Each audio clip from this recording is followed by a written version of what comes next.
What's up, guys? It's Jonathan, and I'm here to talk about nerdy things. I love all things nerdy, and this year I've gotten into something insanely nerdy, which is board games. I'm obsessed, especially this last year, 2025. I have been obsessed with board games, and I dipped my toes into crowdfunding for the first time for board games, which is a big space. There's a lot of talk of crowdfunding in the board game hobby. Okay, it's where a lot of the big, heavy-hitting games come from, but also it generates a lot of hype and conversation and discourse, and so it's really fun to be a part of that. Granted, I haven't gone crazy, but these are 4 of the games that I have backed, and I'm really excited to have delivered in 2026. Yeah. Side note, I do think that backing a game in crowdfunding is a little, perhaps it can be financially irresponsible if you don't do your research. I mean, you have to really know that it's a game that you want to get, right? You have to know what your tastes are. Like if you just figured out that you like Catan and you're like, oh, I'm looking for new board games, do not back a game. Like you got to have at least a good idea of like the space and what you like, what your interests are. Do you prefer thematic games? Do you prefer Euros? Do you prefer dry grand strategy games? Stuff like that. Anyway, but on the plus side for crowdfunding, what I really like about it is it's like a delayed gratification, right? Because some of these games I bought in like January, February of 2025. So it's been a full entire year, and it like builds so much hype. So the game could be like insanely mid, which, okay, that's obviously, I don't want it to be mid, and that's not a good thing and not a good use of my money. But the game could be extremely mid, but the fact that I've been hyping it up for a year, I don't know if that's unhealthy or not, but I'm like very excited, especially because I bought a lot of these. I think what primarily attracts me to a game is theme. I love board gaming because I think primarily for like the escapism of it all. And also I love the like analytics and optimizing and, you know, the puzzle of it all as well. But I'm primarily attracted to the theme of a board game. And a lot of these games have really strong themes. And so it's really fun to like read books and to watch movies that are similar to the theme and kind of like immerse yourself a little bit. I want to do a future video later about curating a vibe. Because I think if anything describes my personality, I am obsessed with curating a vibe. I have a playlist for everything. Like my wife will tell you, we go through like eras. So if I'm reading a specific book or if I'm like looking forward to play a specific game or a specific movie coming out or whatever, I want to like immerse myself in that. So for example, when Dune Part 3 comes out, I'm going to read Dune Messiah and probably get the audiobook for it, to be honest. And I'm going to be playing tons of Dune Imperium at the same time to like build up hype for, I don't know. I feel like hyping yourself up for it makes the experience so much more enjoyable. And I love the immersion of it all. So with that being said, I'm rambling a little bit, but my top 4, I think we'll do 4. My top 4 games, I've only backed like 4, I think. But my top 4 ones that I'm most excited for in 2026. And number 1 is Principes. I'm pretty sure I'm saying that right. But I'll try to put a picture of it like right there or there. Principes is a historically grounded, it's set in medieval Poland, and it spans, I think it's century. I think it spans from like mid 12th to the end of the 13th century. It's a historical Euro war game. And if you don't know what those terms mean, there's a lot of other YouTubers that have amazing videos breaking down like what Euros or war games, or, you know, the different categories of board games. But basically a Euro is more, there's less player interaction. It's more about like gathering resources and optimizing, typically categorized by like resource cubes. That's like a very Euro thing to do. Anyway, I'm really excited for Principes. The art in it is genuinely incredible. Like, I mean, you can tell by like the stuff I have behind me, but I'm obsessed with medieval history. I'm kind of a history buff in general. I really like reading history books. But medieval history in particular, oh my goodness, it's so interesting. And the art in this game is so good. First of all, it's all done by one guy. The game designer is the artist, is the producer, like, so it's really fun to support him. But the art that he's done for this game, for me personally, for my taste, it knocks it out of the park. It's like so incredibly immersive because you have all this medieval art in a medieval game that's dealing with real medieval historical events while not being like a super dry war game. It's like more on the side of a scythe. From reading the rules, there definitely is a lot of battle, but there's a large focus on like building up your provinces, building cathedrals and gaining, or I think it's monasteries, and gaining points with the clergy. You're building up cities, and the bigger you make your cities, the more successful they are, and so the more taxes you can draw from them. And it's just like, it just looks so freaking fun to have like a medieval night, put some medieval music on in the background and to play this game. Oh my goodness, I'm so hyped for it. I'm actually been reading a couple history books. I haven't found a specific history book that's really tied to the period that it's talking about, but I've found a lot of overviews that have a chapter or two or a couple pages about that specific time period that it engages with. One of them is the Middle Kingdoms. I'm really enjoying that. I'm about 30% through that right now. I'll do a reading wrap up in another video, but yeah, it's just, I'm really hyped for it. It looks like it could be my perfect game. It's got battling, it's got area control, but I think it'll be Euro-y enough that it won't, I don't really like take that in games. I don't like when you can get like really far behind and then you just, like Blood Rage is one of my favorite games ever. But the more I've played it, the more I've realized like, man, it seems that there's always one person that's just screwed. You get through the first age and you're like 40 points behind. And you're like, well, I could play the next 2 rounds perfectly. And the only way that I'm going to win is if everyone else plays horribly. So I really like war games, I really like games that involve area control.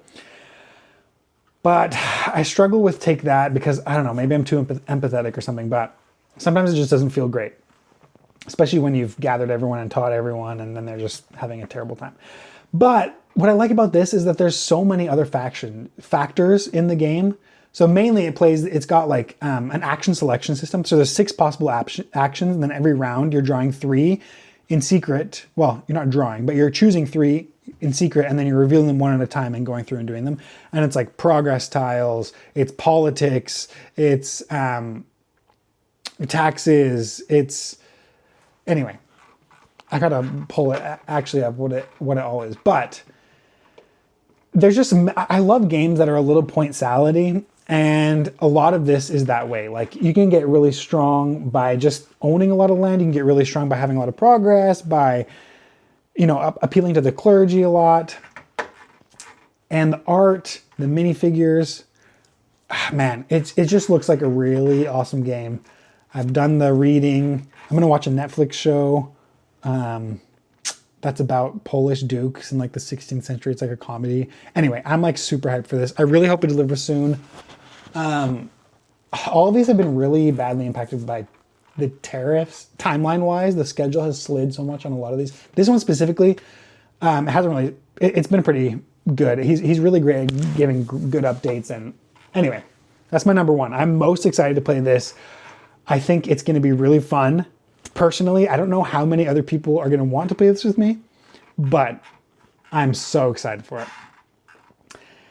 Number 2 is Avalon, the Riven Vale. Okay, this is the first game I ever backed, and this was in, I believe it was in January 2025. The cover. This one is another one where the art and the theme are just so like me. First of all, Arthurian Legends is fascinating to me. And there's so many good fantasy books and movies, and there's just so much content to consume with Arthurian Legends. And so that's why this one has been so fun to back, because I've put so much on my TBR list. So many books, The Once and Future King, Mists of Avalon, Morgan is My Name. Like, there's so many fun Arthurian fantasy adaptations. I really want to watch The Green Knight again when this comes out. It's just such a good vibe. And the art for this is incredible. Every card, I think there's something like 250, 300 cards that are all unique art. The player boards are so cool. Like, and the other thing that really grabs me with this game is, like I said before, for a long time, Blood Rage was probably my favorite game of all time. I just think that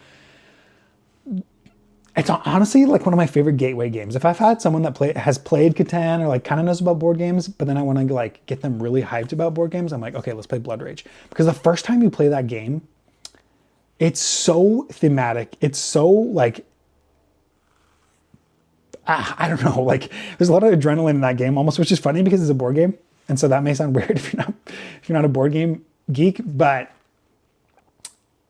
like, massive minifigures. It's all heavily Viking themed. There's so much potential to just do crazy stuff. The whole vibe of the game is just like you're a Viking clan and you just want to get your rage out and you're smashing. Anyway, anyone who's really clicked on this video has probably played Blood Rage multiple times, but this kind of gives me that same like flavor almost. It's mechanically pretty different, but it almost hits me as like something that I can bring to people who maybe have just played Catan or even, you know, pretty seasoned board gamers, but it just hits me as something that's going to be so fun. Like, there's so many good things to do. Your faction is incredible. There's an asymmetric and like, that's the other thing about this game that's really fun is it's very customizable. Like, you can play a short game, a long game, catch-up mechanisms versus no catch-up mechanisms, deterministic or non-deterministic battles. So you can decide what amount of luck you want in your battles versus also what, how take that you want the game to be, like how many feelings are going to get hurt. And you can choose asymmetric versus symmetric sides. So you can play the game where everyone's kind of on the same footing. So it's really a lot easier to teach and kind of a less intricate game. And then you can flip to the asymmetric side and all of these factions are really cool. Their powers are so wildly different. I love asymmetric factions. It's a big sell for me.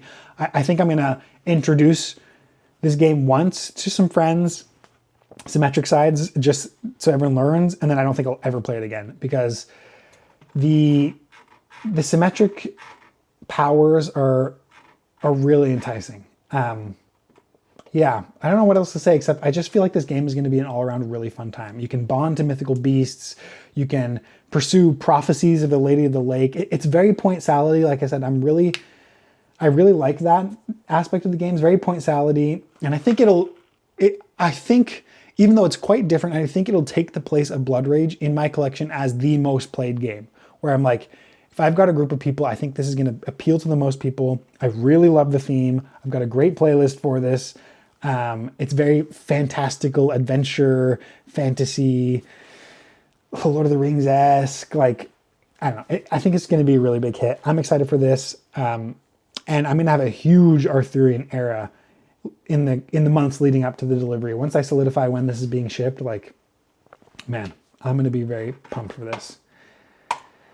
Okay, the third one is World Order. Now, this one is quite unlike the other two. The other two are kind of similar, medieval area control games. This one is, well, this one's also an area control, but this one it deals primarily with geopolitics, and it's a lot more Euro-y than the other ones. I used to do Model United Nations when I was in high school, which, okay, it's super nerdy. I had a lot of fun doing it. I love arguing, and so it's a forum for basically mock arguments and political debates and stuff like that. I thought it was really fun. And this is really scratching that itch for me. This is like, the group that has put this together also did, what was it called? Hegemony. That board game got really good reviews from the people that I trust. And I think it's up in top 200 on BGG, Board Game Geek. And mainly, oh yeah, the team behind this designs these games kind of as a teaching mechanism. They're great games in their own respect, but they're also designed in a way that it teaches you about the way in which these political systems function. So Hegemony was all about how the different classes of a country, internal politics wise, function. I think it was like ruling class, capitalists, middle class, and then another one, how they battle in the political sphere to get their agendas across. This game specifically is, I think there's 4 different factions. So there's the US, European Union, China, and Russia. And each of them is an asymmetric player faction, and you're doing a bunch of different things to increase your political power over the world. So you're like investing in other countries, diplomacy with other countries. You're building military bases across the world for a little bit of area control. You're gathering specific resources. And again, the presentation of this is just stellar. The art is great. And it really appeals to that Model UN nerd in me. It's like that fantasy of, well, I don't know if it's a fantasy. It could be pretty bleak at times, but you know, being at the top levels of power in an international scale, and you know, going to like these big conferences and stuff. And I think what's great about it is it can almost be a little bit educational as well. Anyway, I think this will apply to a lot of people. Like my dad's gonna freaking love this game, so I almost want to get a second copy for him, but I think this is going to be a game that attracts a lot of the people that may not necessarily be into games in my life.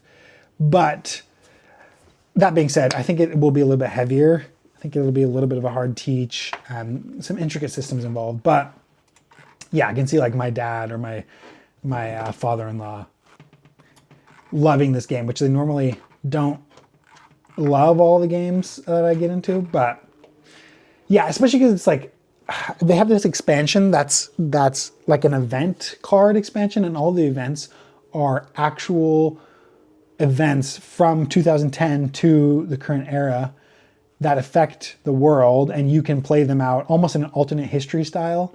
So it'll be like, I don't know, yeah, like an alternate history simulator kind of, and that sounds super appealing to me. So I definitely got that expansion.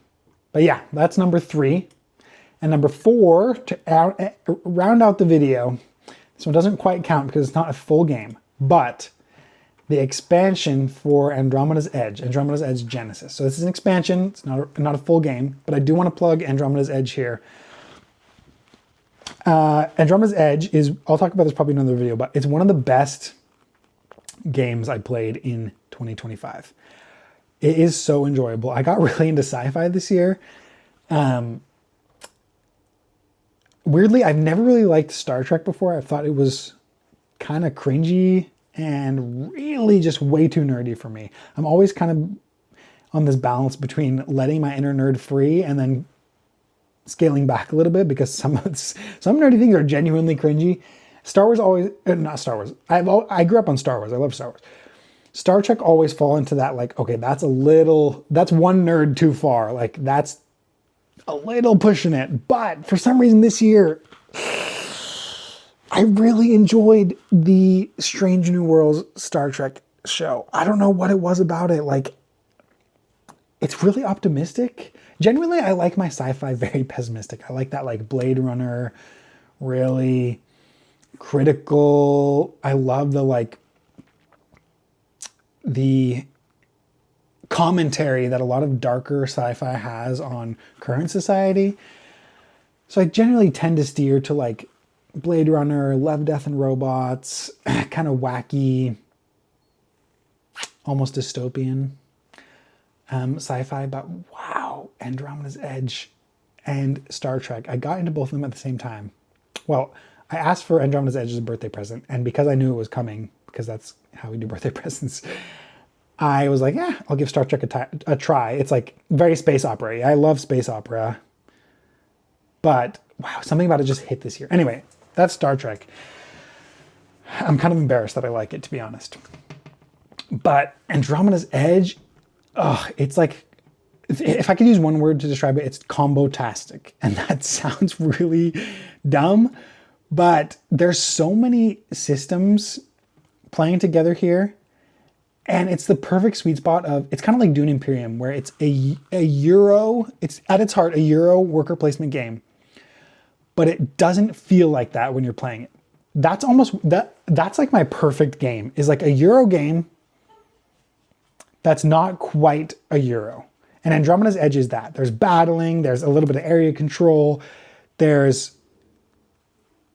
plenty of other YouTubers who have great reviews of Andromeda's Edge, but Andromeda's Edge Genesis specifically has included some really cool upgrades or updates. Well, not updates, different things, expansions that slot into the existing board. That the one thing I can say about Andromeda's Edge is the replayability is insane. The amount of really fun alien factions you can play with, and this expansion is adding even more replayability. I'm like, man, I'm going to be playing this game forever. And the factions in this specific update expansion look so cool, like cooler than most of the base game factions, and it's $29. So I'm like, okay. Anyway, so that was my number 4. Enough about Andromeda's Edge.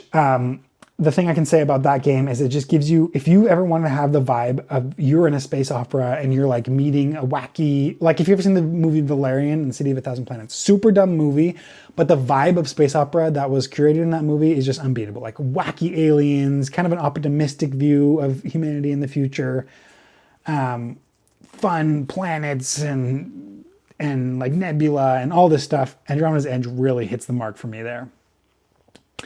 It's like Twilight Imperium. I love playing Twilight Imperium. I don't think I'll ever own it. It's just too much.